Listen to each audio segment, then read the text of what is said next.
우리 하나님 말씀 함께 보겠습니다. 요한계시록 4장 4절부터 6절까지 말씀을 우리 같이 보겠습니다.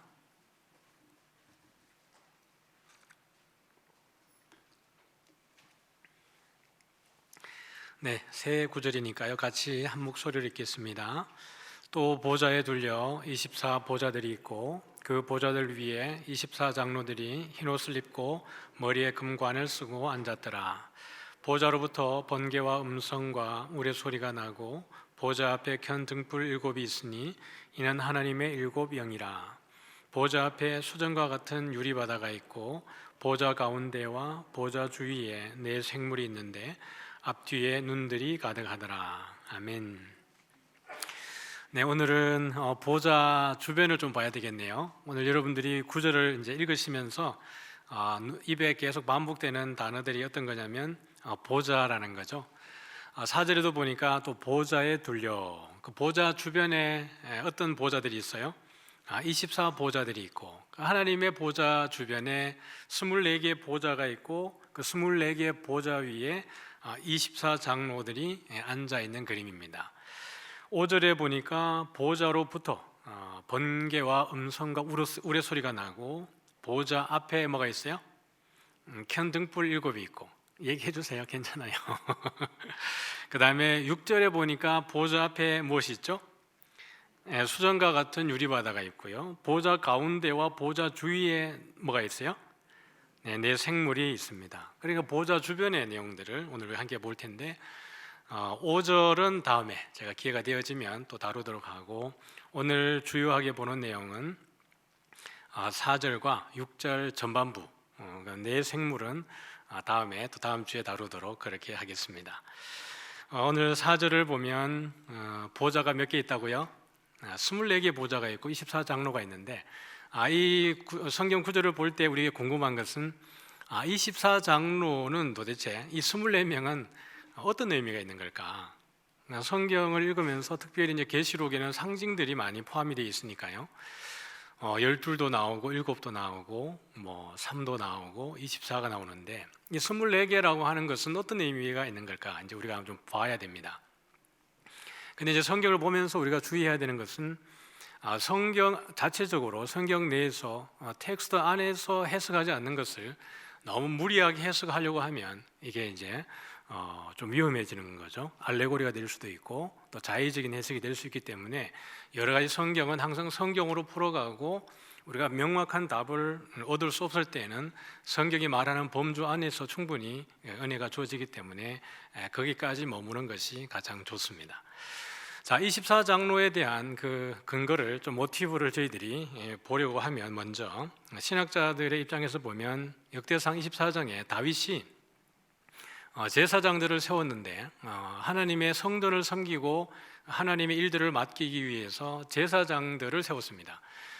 근데 레위 제사장 가운데에 아론의 아들들이 4명 있었는데, 혹시 여러분 누구인지 아십니까? 아론의 4명의 아들.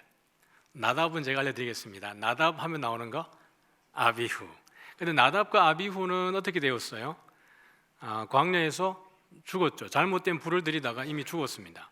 그러고 난 이후에 아론에 남아있는 셋째와 넷째가 있었는데 누구냐 그러면 오늘 본문에 나오는 엘르아살과 이다말입니다. 이들에게서 자손들이 있었는데요, 이 자손들을 성전을 섬기는 직분자들로 세웠습니다. 그래서 보면 4절에 제가 읽어드리면 여러분들이 숫자를 읽어주면 되는데, 엘르아살 자손의 우두머리가 몇 명이에요? 몇 명이에요? 16명이에요. 이다말 자손의 조상들의 가문을 따라서 세운 우두머리가 몇 명이에요? 8명이에요. 두 이렇게 우두머리를 두 자손을 따라서 나온 우두머리를 합쳐보니까 몇 명이죠? 24명입니다. 그래서 이 뒤에 나오는 구절들에는 우두머리 24명에 대해서 소개를 하고 있습니다. 그 역대상 24장 뒷부분이에요. 그래서 이들을 세웠을 때 왜 그러면 엘르아살의 자손과 이다말의 자손의 숫자가 차이가 있냐라고 보니까 4절에 설명을 해주고 있죠. 엘르아살의 자손 중에 우두머리가 이다말의 자손보다 어떻게 하기 때문에요? 많기 때문에. 엘르아살 자손이 더 많기 때문에 16명을 세운 것이고, 이다말 자손이 적기 때문에 8명을 세웠는데 24명이었습니다.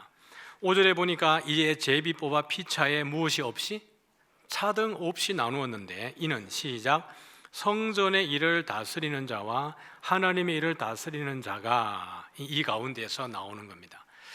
그래서 24명에 대한 기원으로 볼 때, 신학자적인 의견으로 보면 다윗이 엘라살과 이다말의 그 자손들의 우두머리의 숫자에 맞추어서 아마 이야기한 것이 아마 계시를 통해서 보여질 때 하나님 보좌에 있는 24장로의 기원이 되지 않겠나라고 보는 견해들도 있고, 또 우리 계시록 21장에 보면 자체적으로 이제 새 예루살렘이 하늘에서 내려올 때 그 성곽에 문이 몇 개 있어요?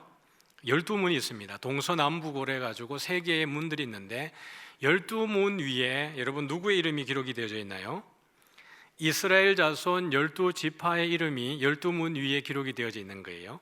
그리고 그 성의 성곽에는 12기초석이 있었는데 12기초석에는 누구의 이름이 기록이 되어져 있어요? 어린 양의 12사도의 이름이 기록이 되어져 있는 거예요. 구약의 12지파와 신약의 12사도의 이름을 합하니까 몇 명이죠? 24명인 겁니다. 그래서 이 24장로라고 하는 것은 신구약에 있는, 다시 말하면 하나님의 모든 백성들을 전체를 상징적으로 또는 그들을 대표해서 아마 세워진 장로들이 24장로일 거라고 이렇게 예측을 할 수가 있는 거죠.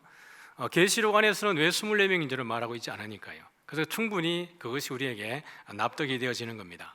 그래서 하나님 보좌 주변에는 하나님으로부터 구원받은 모든 사람들이 주와 함께 머물게 되는구나라는 것을 볼 수가 있는 것이죠. 그러면서 6절에 우리에게 4절에 소개해 주는 것이 24장로의 용모입니다. 어떤 옷을 입고 있고 또 어떤 형태로 있는지를 보여주고 있는데, 옷은 어떤 옷을 입었어요? 흰 옷 입었고요. 머리에는 뭘 쓰고 있죠? 금관을 쓰고 있고, 앉아 있어요? 서 있어요? 앉아 있어요. 앉아 있다라는 것은 통치적 개념입니다. 예수님도 하나님 우편에 어떻게 하고 계시는 거예요? 앉아 계시는 거예요. 그 왕권에 대한 회복이고 통치자로서의 모습을 앉아 있다라는 모습으로 보여주는 거거든요. 그래서 우리가 계시록에 우리 7교회를 보았는데, 제가 7교회를 시작할 때 이런 말씀을 드렸습니다. 7교회만 잘 이해해도 계시록은 어떠하다? 쉽다. 이런 얘기를 했습니다. 에베소 교회부터 라오디게아 교회까지 제가 이렇게 나열을 했고, 거기 밑에 작은 글자로 나열한 것이 무엇이겠어요? 느낌이 오죠? 이 각 교회들마다 이기는 자들에게 주시는 뭐예요? 상이에요. 그런데 보니까 흰 옷을 입고 금관을 쓰고 앉아있는 24장로의 모습 가운데에 1대1로 잘 매칭이 되어지는 부분이 어떤 거냐 그러면 서머나 교회에 무엇을 주셨어요? 내가 죽도록 충성하라 그러면 내가 너에게 생명의 면류관을 주겠다 이렇게 얘기했어요. 그 다음에 금관을, 머리에 금관을 쓰고 있는데 금관은 어디? 금관은 지금 얘기했고, 흰 옷은 누가 입고 있어요? 어느 교회 주신 거죠? 사대교회. 이긴 자들에게 흰 옷을 주며 생명책에 기록하고 하나님과 천사 앞에서 내가 너희를 시인하겠다, 인정하겠다 이렇게 얘기를 하신 거예요. 그 다음에 앉았더라라고 하는 통치적 개념은 어디 있는 거죠? 두아디라 교회와 라오디게아 교회에 있는 거예요. 만국을 다스리는 권세, 철장을 주어서 만국을 다스리는 권세를 그들에게 주겠다 이렇게 얘기한 겁니다. 그러면 지금 서머나 교회나 사대 교회나 두아디라 라오디게아 교회에게 주어지는 이기는 자에게 주시는 그 특징들이 24장로가 가지고 있는데, 그러면 다른 에베소나 버가모나 빌라델비아 교회에게 주는 내용들은 24장로에게 포함이 되지 않는 것일까? 아니에요. 이미 이것이 총체적으로 다 있는 겁니다. 그러니까 이기는 자들에게 에베소 교회에 속한 사람은 생명나무 열매만 먹게 하고, 이것이 아니고 7교회에게 주어지는 모든 권세와 그 상들이 모두에게 주어지는 줄 믿으시길 바랍니다. 그래서 24장로에게 주어지는 것은 7교회에게 약속한 그 모든 것이 이미 성취되어 있음을 보여주는 거예요. 그래서 우리가 여러분 나중에 우리 주님 만나게 될 때, 주님 다시 오시게 되었을 때 이 모습이 우리들의 모습인 줄 믿으시길 바랍니다. 그래서 모든 사람이 살아서 부활해서 주와 함께 1000년 동안, 그 말은 영원토록 뭐 하겠다는 거예요? 왕노릇하게 하겠다라고 이야기를 하시는 겁니다. 여러분 모두가 왕과 같이 존귀하게 되는 줄 믿습니다. 그러므로 24장로는 여기에서 보여주는 것이 승리한 하나님의 백성에 대한 총체적인 표현이라고도 볼 수 있습니다. 그래서 우리가 시내 산에 올라갈 때에도 아론과 모세와 또 그 백성들의 장로들이 몇 명 올라가는 거예요? 70명이 함께 시내산에 올라가서 그 하나님의 발 앞에서 함께 먹고 마시고 내려오는 거예요. 그 70명의 장로도 어떻게 보면 이스라엘 전체 백성들을 대표해서 올라가는 것이거든요. 자, 그럼에도 불구하고 계시록에는 구원받은 성도들에 대해서 다양한 표현이 있습니다. 예를 들면 여기 24장로가 등장을 하고요. 이제 6장에 가보면 5번째 인을 떼고 나면 순교당한 자들의 영혼이 등장을 하고, 7장에 가보면 셀 수 없는 무리들과 14만 4천 명이 등장을 하고요. 20장을 가보면 여러 보좌들 가운데 심판하는 권세를 받은 자들이 등장을 합니다. 여러 형태로 소개가 되어지는 걸 보면 차별은 없지만 구별은 있을 수 있겠다라는 생각이 드는 겁니다. 왜냐하면 예수님이 이미 우리 가운데 말씀하시기를 하나님이 행한 대로 갚는다라고 말씀하셨기 때문에 그렇습니다. 바울도 그 얘기는 지속적으로 반복을 하는 거예요. 우리가 주님 앞에 행한 그대로 이후에 보응을 받을 것이다. 그것은 믿지 않는 자들도 행한 대로 심판을 받는 것이지만 믿는 자들 가운데에도 행한 대로 주님 앞에 보상을 받는 줄 믿습니다. 그래서 더욱더 사실은 열심히 살아야 되는 거예요. 야, 천국 가도 차별이 있나? 차별이 아니라 구별이에요. 아마 거기에 천국에 가는 하나님의 나라에 거하게 되는 모든 우리 성도들 가운데 동일한 표현을 할 겁니다. 아니, 이렇게 과분한 복을 나에게 주신다고? 이런 고백을 하게 될 거예요. 모든 사람이 성가대는 아닙니다. 모든 사람이 찬양대가 되는 건 아니에요. 자원에서 기쁨으로 섬기는 이들이 찬양대에 서는 겁니다. 그런데 찬양대에 서지 않는 분들이 왜 나는 찬양대 안 세워줘? 라고 하진 않습니다. 그런 분들이 계시면 자원하시면 세워주실 겁니다. 맞지요? 네. 찬양대는 찬양대 기쁨이 있고 반주자는 반주자의 기쁨이 있고 앉아서 예배 드리시는 분들 또 참여하시는 분들은 참여하시는 분들의 기쁨이 있는 거예요. 모두가 만족하고 모두가 감사하고 모두가 동일한 모습으로 하나님께 영광을 돌리는 것입니다. 하나님의 나라에서 우리가 어떠한 위치로 하나님이 어떠한 상을 우리에게 주신다 할지라도 그것은 우리에게 차고 넘치도록 과분한 상일 것입니다. 맞습니까? 그럼에도 불구하고 우리 가운데에 베드로의 질문과 예수님의 대답을 통해서 우리는 다시 한번 우리가 어떠한 모습으로 주님 앞에 충성해야 되는지를 볼 필요가 있죠. 베드로가 예수님께 이렇게 묻습니다. 주님, 내가 모든 걸 버리고 주님을 쫓았습니다. 내 아버지도 버리고 친척도 버리고 내 모든 토지를 다 버리고 주님을 쫓았는데 우리는 나중에 어떻게 되겠습니까? 라고 할 때에 예수님이 이렇게 대답하신 거예요. 같이 읽습니다. 시작. 예수께서 이르시되 내가 진실로 너희에게 이르노니 세상이 새롭게 되어 인자가 자기 영광의 보좌에 앉을 때에 나를 따르는 너희도 12 보좌에 앉아 이스라엘 12지파를 심판하리라. 아멘. 어쩌면 여기 예배드리는 성도님들 가운데에 지금까지 살아오시는 날보다 주님을 만날 날이 더 가까운 분들도 많이 계실 겁니다. 그렇죠? 지금까지 열심히 살아오고 충성스럽게 주님을 섬겨왔는데 어쩌면 잠깐이면 우리가 주님을 배웁게 될 겁니다. 그러므로 우리가 주님을 배우는 날이 멀게 느껴지는 분들도 마찬가지고 그 날이 쉬이 우리에게 다가온다라고 느껴지는 분들도 마찬가지고 우리에게 주어진 날 동안에 주님께 충성하고 가는 것이 우리의 복인 줄 믿습니다. 주님이 천년 후에 만년 후에 올 거라고 생각하고 내 현실에 안주하는 삶이 아니라 주님이 곧 오시리. 오늘 예배드리는 가운데에도 주님이 오실 수 있다라고 하는 우리 임박한 종말론적 삶을 살아가는 우리 모두들이 되어진다면, 그런 열심과 충성으로 섬긴다면 우리 주님 보좌 앞에서 함께 영광 돌리는 그날이 올 줄 믿습니다. 끝까지 충성하시기를 축복합니다. 이제 우리가 볼 수 있는 것은 이제 6절입니다. 같이 한번 읽어볼까요? 시작. 보좌 앞에 수정과 같은 유리바다가 있고 보좌 가운데와 보좌 주위에 네 생물이 있는데 앞뒤에 눈들이 가득하더라. 말씀드린 대로 하반절은 오늘 보지 않기 때문에 빼버리고요, 오늘 앞에 있는 상반절만 좀 보도록 하겠습니다. 보좌 앞에 무엇이 있어요? 수정과 같은 유리 바다예요. 바다인데 이 바다를 묘사하는 것이 수정과 같다, 그리고 유리 바다다, 이렇게 표현을 하고 있는 거죠. 그럼 우리가 먼저 이 오늘 6절에 있는 상반절을 보기 전에 먼저 이해해야 하는 것이 바다에 대한 개념입니다. 바다에 대한 유대인들은 어떤 세계관을 가지고 있는지를 좀 이해해야 나중에 이 본문을 풀어갈 때 조금 도움이 되어집니다. 그림 익숙하시죠? 이미 공식적으로만 제가 3-4번 보여드린 것 같습니다. 이 그림은 저에게도 볼 때마다 은혜가 되는 부분인데, 유대인들의 세계관을 잘 보여주는 이미지 그림입니다. 그 가운데 여러분 요 타원형에 노란색 안에 타원형에 들어가 있는 것이 어떤 동물 같아요? 동물 안 보이세요? 예, 악어 같죠? 전 악어 같아요. 여러분은 용 같은지 뱀 같은지 모르겠는데 그러니까 제가 볼 때는 악어인 것 같아요.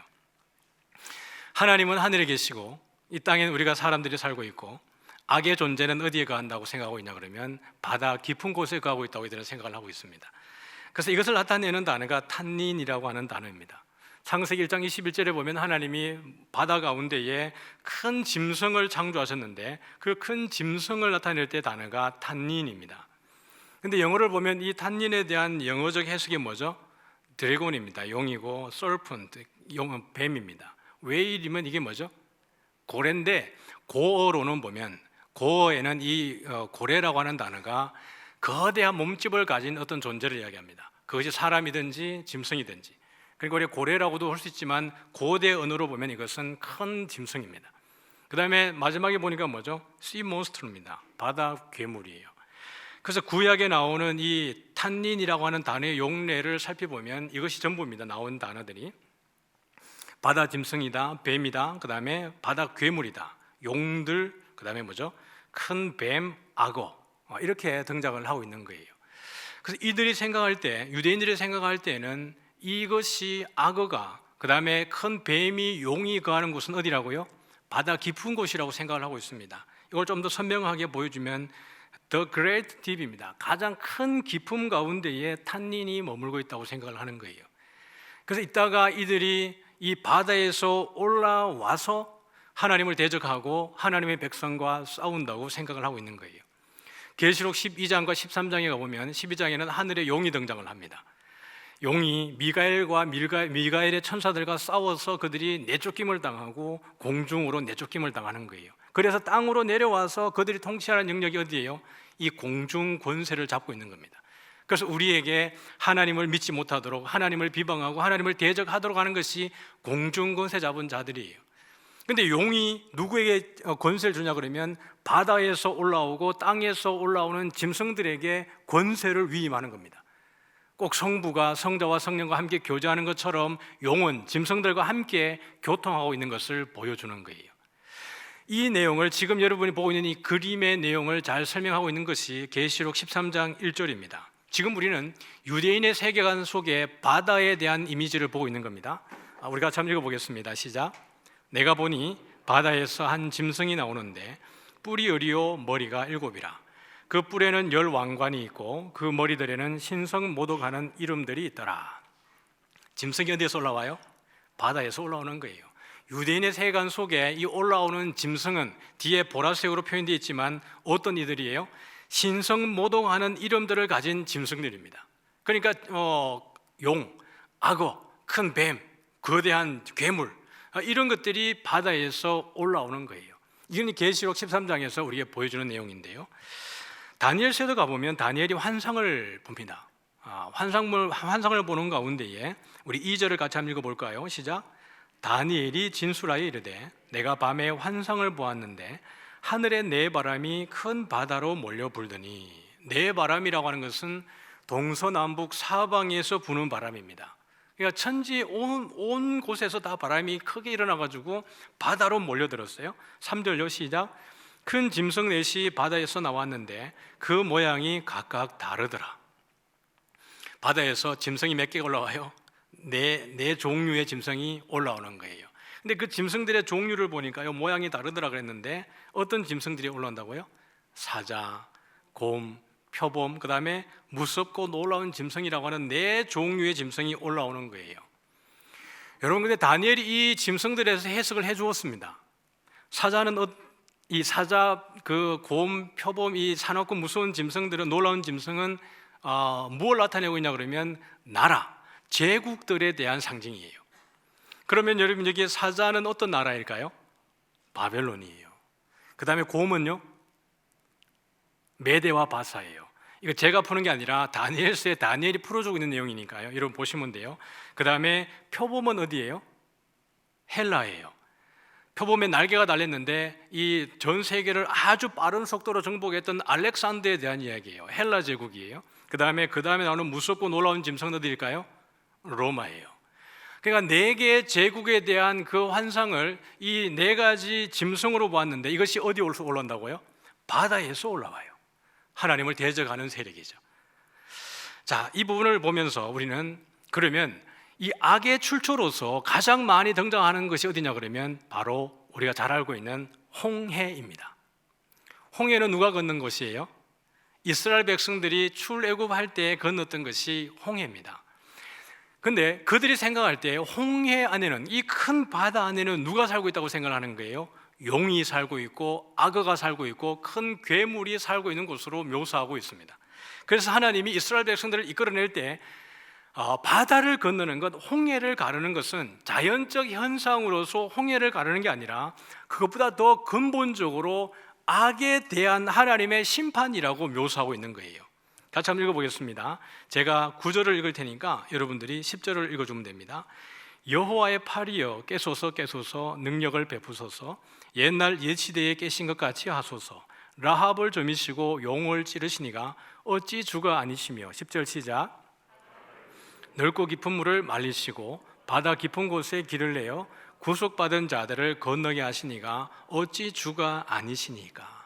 여기 라합이라고 하는 것은 기생 라합을 이야기하는 게 아니고요, 신화에 나오는 용에 대한 명칭입니다. 그러니까 앞에 있는 라합이나 뒤에 있는 용이나 같은 의미를 가지고 있는 거예요.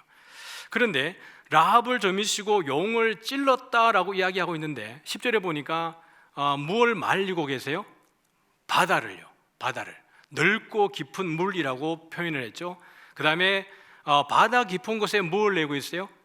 길을 내고 있는 거예요.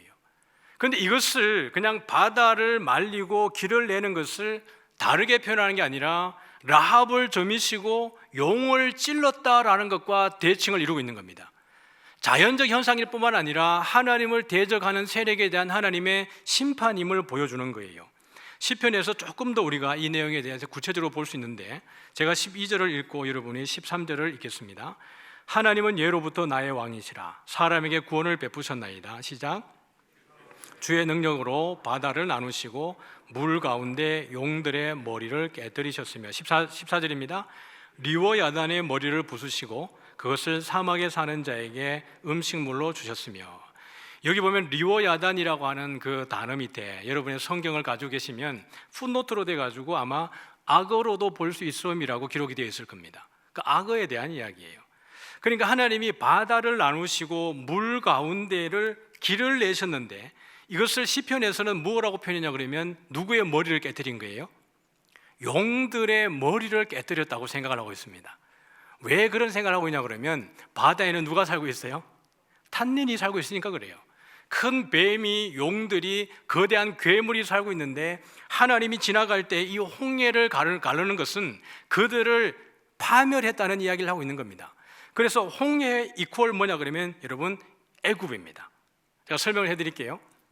하나님이 이스라엘 백성들을 애굽에서 이끌어낼 때 그냥 이끌어내는 것이 아니라 어린 양의 피를 문 임방과 설주에 바르게 하셨는데요, 문 임방과 설주의 피를 바르지 않은 집에는 그 가정에 누구를 다 죽였어요? 장자를 죽였어요. 장자는 그 집의 누구입니까? 머리예요. 그러니까 하나님이 이스라엘 백성들을 애굽에서 이끌어낼 때에 이스라엘 백성들을 탄압했던 게 누구냐 그러면 바로입니다. 바로의 역할은 악어와 같고 괴물과 같고 짐승 같은 거예요. 왜냐하면 하나님을 대적하는 자이기 때문에 그렇습니다. 요셉을 알지 못하는 왕이 일어나서 이스라엘 백성들을 그렇게 악어와 같이 용과 같이 짐승과 같이 다스리는 것이 바로였습니다. 그런데 이들을 이끌고 나와서 딱 직면한 것이 뭐냐 그러면 홍해입니다. 홍해인데 바다에는 누가 살고 있다고요? 악어가 살고 있고 용이 살고 있고 큰 괴물 짐승이 살고 있는 겁니다. 하나님이 이스라엘 백성들을 살리기 위해서 이걸 건너야 되는데 이걸 가르기 위해서는, 바다를 가르기 위해서는 하나님의 힘이 누구 힘보다 강해야 돼요? 적어도 짐승과 악어와 괴물보다 힘이 강해야 되는 거예요. 왜냐하면 그들이 살고 있는 영역을 지금 지나가야 되기 때문에 그렇습니다. 그러므로 홍해를 갈랐다라고 하는 것은 자연적 현상으로서 길을 갈랐다는 의미도 있지만 악의 세력에 대한 완전한 정복입니다. 사단의 세력을, 짐승을 완벽하게 물리치고 나서야 이 길을 지나가게 되는 거예요. 그래서 이스라엘 백성들이 애굽에서 나오는 장면과 홍해를 건너는 장면은 너무나 닮아져 있습니다. 그러고 난 이후에 그들이 다 지나가고 난 이후에요, 이스라엘 백성들이 다 건너고 난 이후에 그 뒤에 누가 따라 들어옵니까? 애굽의 군대들이 백성들의 바로 잡기 위해서 턱밑까지 쫓아온 거예요. 근데 하나님이 어떻게 합니까? 이 바다를 다시 합쳐버립니다. 그러므로 그 쫓아왔던 모든 애굽 병사들이 물에 수장되어지는 겁니다. 이것을 가르기도 하고 이것을 다시 합칠 수 있는 것이 누구라는 거예요? 우리 하나님이라는 거예요. 바다는 누가 사는 곳이라고요? 괴물이 사는 곳이라고요. 짐승이 살고 있는 곳이라는 것에 대한 이해가 필요합니다. 우리 에스겔 32절에 보면, 32장에 보면요, 같이 읽습니다. 시작. 인자야, 너는 애굽의 바로 왕에 대하여 슬픈 노래를 불러 그에게 이르라. 너를 여러 나라에서 사자로 생각하였더니 실상은 바다 가운데에 큰 악어라. 강에서 튀어 일어나 발로 물을 휘저 그 강을 더럽혔도다. 여러분, 제가 설명드린 것이 바로 이 내용입니다. 바로는 뭐라고 하고 있죠? 바다 가운데에 큰 악어라는 거예요.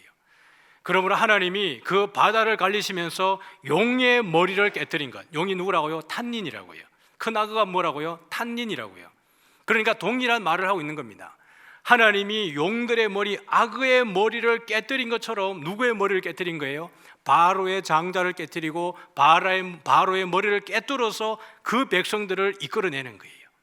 그러므로 하나님은 그 모든 짐승의 영역, 괴물의 영역, 사탄의 영역조차도 정복하고 다스리는 분이 우리 하나님이라는 이야기를 해주고 있는 겁니다. 바다에 대한 개념을 설명해 드린 겁니다. 유대인들이 생각하고 있는 바다는 그런 곳이에요. 그런데 이 바다가 하나님 앞에서 어떻게 묘사되고 있죠? 보좌 앞에 이 바다를 어떻게 묘사하고 있다고요? 수정과 같은 유리바다라고 묘사하는 겁니다. 근데 계시록을 풀어가는 가운데에 한 가지 풀어내야 되는 부분이 또 있습니다. 계시록 15장의 2절인데요, 같이 한번 읽어보겠습니다. 시작. 또 내가 보니 불이 섞인 유리바다 같은 것이 있고 짐승과 그의 우상과 그의 이름의 수를 이기고 벗어난 자들이 유리바다 가에 서서 하나님의 검은고를 가지고 뭐 하고 있죠? 하나님의 종 모세의 노래, 어린 양의 노래를 불러서 찬양하고 있어요. 여러분, 그러니까 계시록 15장 2절과 3절의 내용은 출애굽기 14장과 15장의 내용과 너무 닮아 있습니다. 그런데 이게 궁금한 것은 이것이에요. 왜 바다를 묘사하는데 앞에 있는 4장 6절에는 수정과 같은 유리바다인데 15장 2절에는 어떤 바다라고요? 불이 섞인 유리바다예요. 이걸 풀어내야 우리가 4장 6절에 있는 수정과 같은 유리바다에 대해서 조금 이렇게 이해가 되어집니다.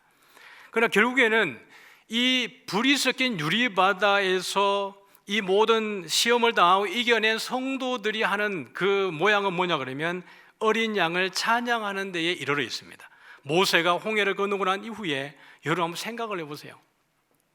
그 백성들의 마음이 얼마나 기뻤겠습니까? 뒤에 좀 풀어가면서 설명을 해드릴게요. 불이 섞인 유리바다를 볼 때 그럼 불이 가지는 의미는 뭘까? 성경에서 등장하는, 특별히 계시록이나 신약에서 또 구약에서 말하는 이 불이 가지는 의미는 뭘까를 보면 성도들을 연단할 때, 불로 연단한 것보다 더 귀하다라고 할 때, 성도들의 믿음을 표현할 때도 연단되다라고 할 때 불이 사용되었습니다. 성도들이 환난과 시험을 당할 때에도 불과 같은 시험이라고 이야기했습니다. 너희를 연단하려고 다가오는 불시험을, 이상한 일 당하는 것처럼 여기지 말라 그랬어요. 시험을 나타낼 때도 불이 사용되어지는 겁니다. 또는 모든 것을 정화할 때, 더럽고 부정한 것을 태워버릴 때에도 불의 용도는 사용되어집니다.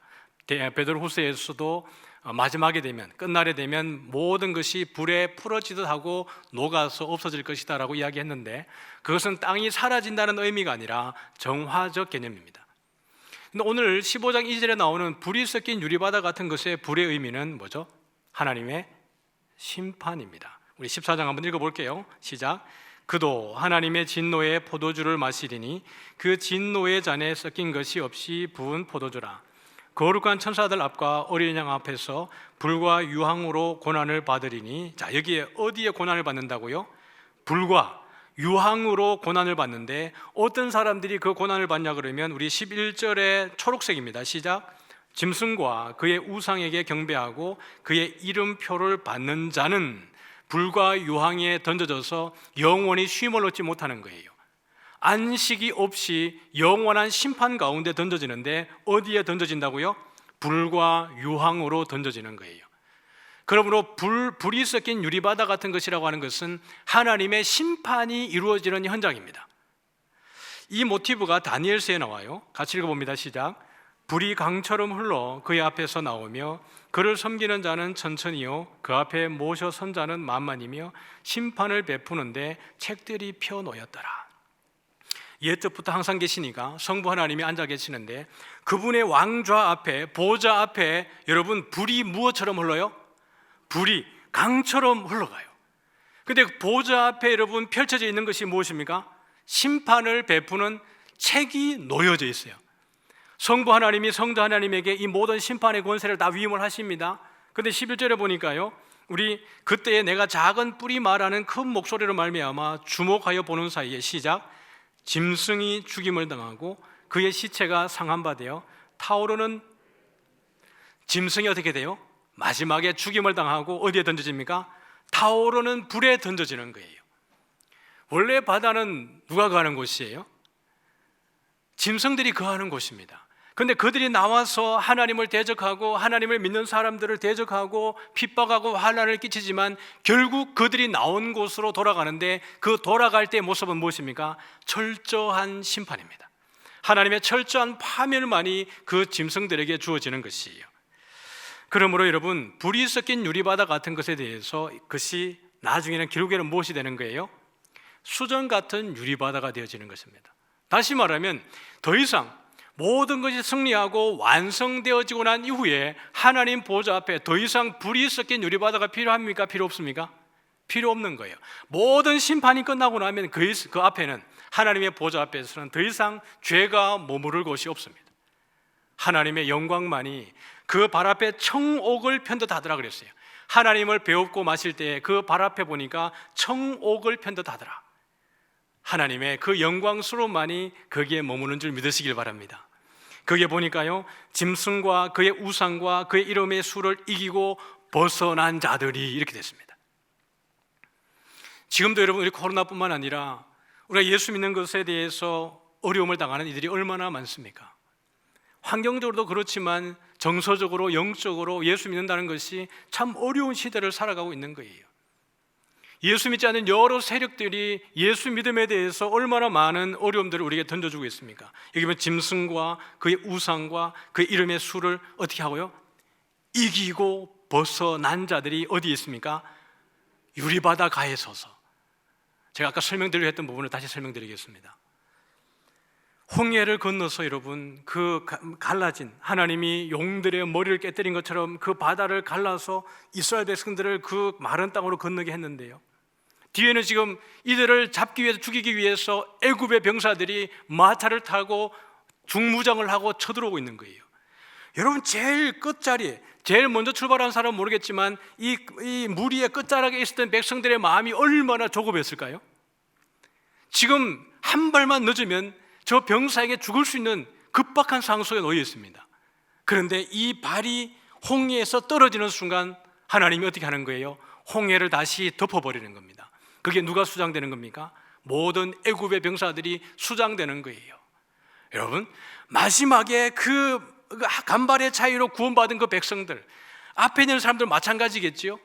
이걸 함께 목격한 사람들의 여러분 마음이 어떠겠습니까? 이야, 정말 감격스럽지 않겠습니까? 가슴을 쓸어내리는 것뿐만 아니라 정말 그 희열과 감격이라고 하는 것은 우리가 정말 그야말로 말로 형용할 수 없는 감격일 것입니다. 원수들이 그렇게 침몰당하는 걸 보면서 하나님은 살아계시는구나, 하나님은 내 편이구나, 하나님이 끝까지 나를 살리시겠구나라는 것에 대한 그 믿음이 여러분 극에 달하지 않겠습니까? 그때의 모세가 그 백성들과 함께 주여, 주와 같은 신이 이 세상에 어디 있습니까? 주의 콧김으로 저 홍해를 갈리시고 저 적들을 거기에 다 묻으신 주와 같은 신이 이 세상에 어디 있습니까? 주가 모든 신들 위에 뛰어난 신입니다라고 모세가 찬양하는 거예요. 여기 보니까 그 모습입니다. 짐승과 그의 우상과 그의 이름의 수를 이기고 벗어난 자들이 그 불이 섞인 유리바다 가에 서서 하나님의 그 문고를 들고 어떻게 하고 있어요? 하나님의 종 모세의 노래를 다시 리바이벌하고 있습니다. 새로운 노래로 구원의 찬양을 어린 양과 하나님께 올려드리는 거예요. 그리고 어린 양에게 경배를 드리고 하나님께 경배를 드리는 모습이 여기 있는 것입니다. 그러므로 여러분, 이 모습은 뭐예요? 바로 새로운 출애굽을 이야기하는 거예요. 이스라엘 백성들이 애굽을 홍해를 건너서 구원을 얻은 것처럼 여러분, 우리가 지금 살아가는 것이 어디입니까? 애굽 같은 곳입니다. 하나님을 모르는 지도자들이, 하나님을 모르는 세력을 가진 사람들이 우리를 그렇게 힘들게 하는 것이 꼭 우리가 살아가는 것이 애굽에 거하는 것 같습니다. 나그네 인생인 것 같습니다. 그러나 우리 주님 모시게 되었을 때 그 모든 고난으로부터, 모든 수치로부터, 모든 아픔으로부터 우리를 건져내시게 될 것이고, 그러한 모든 짐승과 그 짐승을 따르는 자들이 어디에 던져지는 거예요? 불과 유황에 던져져서 두 번째 사망을 경험하는 것을 우리는 목도하게 되어질 것입니다. 그때 우리는 어떻게 합니까? 하나님과 어린 양을 찬양하게 되겠지요. 하박국이 이렇게 노래를 합니다. 같이 읽어볼까요? 시작. 주께서 말을 타시고 바다 곧 큰 물의 파도를 밟으셨나이다. 하나님이 이스라엘 백성들을, 유다 백성들을 심판하시는 거죠, 사실은. 하박국의 마음은 이런 불편함이 있습니다. 하나님, 왜 갈대아가, 이방 민족이 하나님 백성을 괴롭히는데 하나님은 계속 그것을 내버려 두십니까? 하나님이 우리를 구원하시기를 도대체 언제까지 연기하시고 지체하실 것입니까? 라는 그 불면 소리가 하박국에게 있습니다.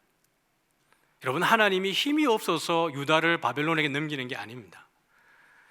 우리가 죄를 지을 때에 하나님의 아들이기 때문에 사람 막대기와 인생 채찍으로 우리를 연단하고 단련하고 훈련시키는 것처럼 하나님은 바벨론을 통해서, 메대와 바사를 통해서 이스라엘을 단련케 하신 이후에 예루살렘으로 돌아와서 스룹바벨로 하여금 성전을 재건하게 하고 나서 그들에게 새 하늘과 새 땅을 그들에게 허락하시는 것입니다. 그것은 하나님이 능력이 없기 때문이 아니라 오히려 하나님의 능력을 드러내는 거예요. 그러면서 하박국이 노래할 때 이렇게 말한 거예요. 주께서 말을 타시고 바다는 누가 가는 곳이에요? 괴물이, 짐승이, 악어가, 하나님을 대적하는 세력이 가는 곳인데 바다, 곧 큰 물의 파도를 밟으셨나이다. 이 모습이 계시록 16장에 가보면 우리 예수님께서 흰 말을 타시고 충신과 진실이라는 이름으로 등장하셔서 이 세상에 그 낫을 들고 세상을 심판하시는 모습으로 등장을 하십니다. 그런데 그러기 전에 예수님이 활동하셨던 그 공간복음서에 이 사건과 유사한 사건이 등장을 하는 거예요. 바람과 바다를 어떻게 하셨다고요? 잔잔케 하셨어요. 예수님이 갈릴리 바다를 지나가셨던 것은 이것 외에 한 번 더 사건이 있습니다. 제자들을 먼저 바다 건너로 보내게 하시고 난 이후에 예수님 따로 기도하고 계셨는데 밤에 한참 되었을 때 예수님이 물리를 걸어서 제자들에게로 가시는 장면이 등장을 합니다. 그것과는 구별되어지게, 그 내용도 마태와 마가와 누가복음에 소개되어 있지만 그것과 구별되어서 공간복음서에 또 다른 한 장면이 등장을 하고 있는데, 예수님과 제자들이 한 배를 타고 바다를 싹 지나가고 있습니다. 근데 갑자기 그때 어떤 현상이 일어나고 있어요? 바람이 일어나기 시작합니다. 파도가 크게 치기 시작합니다. 제자들이 죽게 생겼습니다. 그때 예수님 뭐하고 계셨어요? 주무시고 계셨어요. 제자들이 예수님 흔들면서 지금 장난칩니까? 지금 죽게 생겼는데 우리 지금 살려고 발버둥 치는데 혼자 주무십니까? 이렇게 된 거죠. 예수님 일어나셔서 뭐라 그러세요? 왜 무서워하느냐 믿음이 없는 자들아. 그러시면서 예수님이 어떤 퍼포먼스를 하시고 어떤 말씀을 하시냐 그러면 바람과 바다를 뭐하고 계세요? 꾸짖으시는 거예요. 그러면서 뭐라 그러셨어요? 잠잠하라 그랬어요. 그랬더니 아주 어떻게 되어졌어요? 잔잔하거늘 그랬어요. 여러분 보세요. 바람과 바다가 인격입니까? 바람과 바다가 여러분 인격이에요? 아니에요? 아니에요. 비인격이에요. 그런데 예수님이 하시는 것은 바람과 바다를 어떻게 하셨다고요? 꾸짖었대요. 그러면 지금 유대인의 세계관을 여러분 이해했다면 바람과 바다를 꾸짖었다는 것은 어떤 의미인지 여러분 느낌이 오십니까? 그런데 여러분, 제자들이 어떤 말을 했습니까? 시작. 이가 어떠한 사람이기에 바람과 바다도 순종하는 거라는 거예요. 그냥 잔잔해지는 끝나는 게 아니라 제자들의 말이 이 사람이 어떠한 사람이기에 도대체 바람과 바다도 순종하는가라는 거예요. 여러분, 그러면 예수님이 지금 이 바닷가에서 하신 행위는 단순히 자연현상이 이렇게 일어날 때 그것을 잠잠케 하는 기적에 지나는 것이 아니라 뭘 말하고 있는 거예요? 예, 맞습니다. 하나님이 홍해를 가를 때 용들의 머리를 깨뜨린 것처럼 예수님을 대적하고 예수님의 제자를 삼키려고 하는 그 어둠의 세력들, 짐승들, 악어, 용의 세력을 어떻게 하고 계시는 거예요? 지금 그들을 잠잠케 하는 거예요. 모든 만물 위에 계신 분이 우리 예수님이라는 것을 보여주고 있습니다. 제자들의 대답 속에 답이 있는 거죠. 이가 어떠한 사람이기에? 라는 거예요. 예수님은 누구이십니까? 만물의 창조자입니다.